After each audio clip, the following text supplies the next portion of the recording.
Welcome to ZX Spectrum Memories. Today I'll be looking at Scuba Dive, released by Durell Software in 1984 at a cost of £5.50p. I first saw this game when I went round my mate's house. He was an only child and always had the newest stuff. While I was still on my Atari 2600, he had the 48K plus Specky. I thought it was a good game, and after I got my Specky, I definitely got this game. Oh, and another reason for going around my mate's house was the soda stream and the donuts we got. Well looked after he was. So let's see what the magazines of the day thought about this. It's in Crash issue 2 on page 88. They gave it use of computer is 89%, graphics 98%, playability 90%, getting started 89%, addictive qualities 90%, value for money 98%, and overall 92%. So the value for money at £5.50 was pretty decent anyway, I'd have thought. Okay, let's look at your Sinclair. It's on issue 10, page 84, where these were not so keen on it because they gave graphics 6 out of 10, playability 6 out of 10, value for money 6 out of 10, addictiveness 7 out of 10, with an overall rating of 6 out of 10. So they were not keen at all. Now the next one, it's in a Sinclair user supplement which I had not heard of before. It's in issue 24 Sinclair user, and the supplement was called Soft Center. As I say, I've not come across this, but it was given 9 out of 10 by them. So with that being said, let's look at some gameplay. Right, so this is Scuba Dive. I've redefined the keys to the usual QAOP, which is always a good thing. Right, so let's get started. Like I say, this game's quite a nice little game, so press Q to start and then keep away from the boat, avoiding anything. Anything kills you in this game. Okay, so now there's these little pearl things here. In here, you need to go and get. Down a bit more, stop there. When it opens, it'll collect it. It says. There we go. Move away a little bit.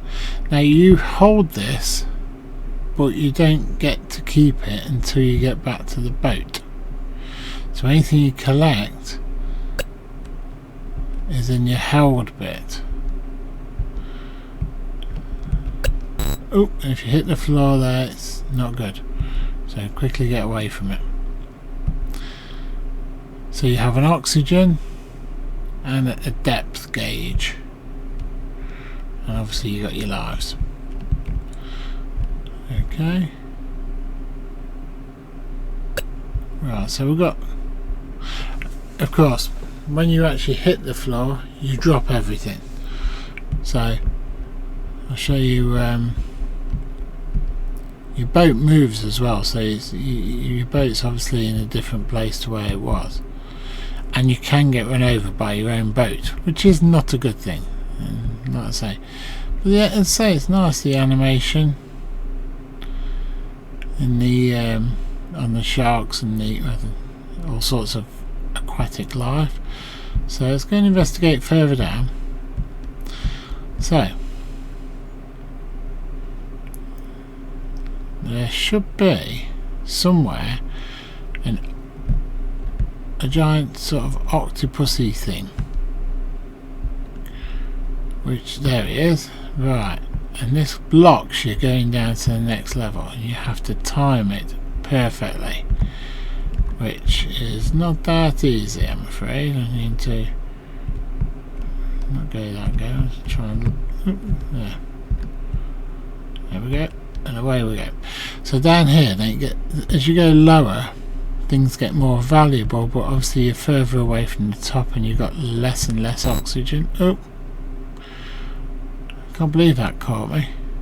I'm trying to get something out of that. Stop it. Right, okay.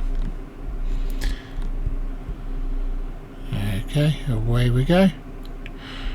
I'll leave them ones to itself, but they're harder to get out and stuff. Whereas the little ones at the top, you can actually... Oh, there's a big sharky thing there. You can actually stand next to it with the clamshells open and you'll get it. They don't seem to. And every time you want to go a bit lower, there's another octopus to get past. I'd say the animation in this is pretty good, I think. Especially when they turn. Oh, getting closer and closer to that one, wasn't it? So we're now back at the top on the boat, which is probably a good thing. Let's try and get past that octopus again. Wherever he is. Over here.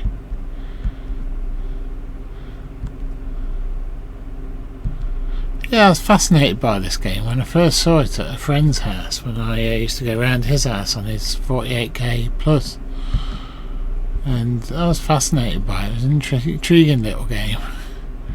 It was somewhat unusual, I think. Oh, slow down. But yikes. Through there. Yeah, I just quite like the look of it. It was somewhat different, I think. That was the main thing. Like every game I play, I find them all difficult and hard, so that's just me. Ooh. Let's see if we can go up there a bit. Whew. That was some avoiding on the swimming there. Let's see if we can find the next octopus. That's what I'm actually looking for.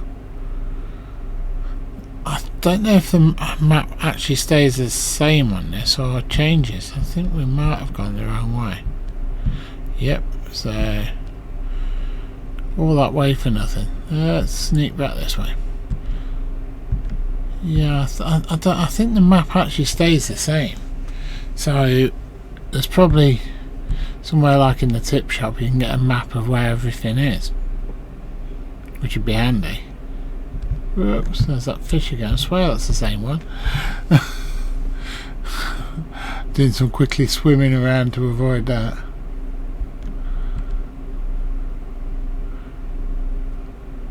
Come on, where's that other octopus?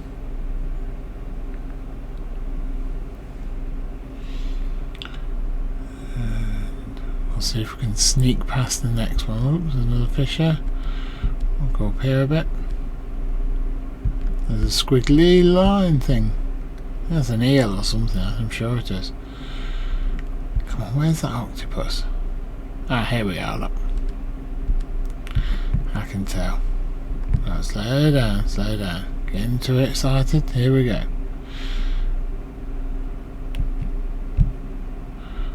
Okay, and we're down another level.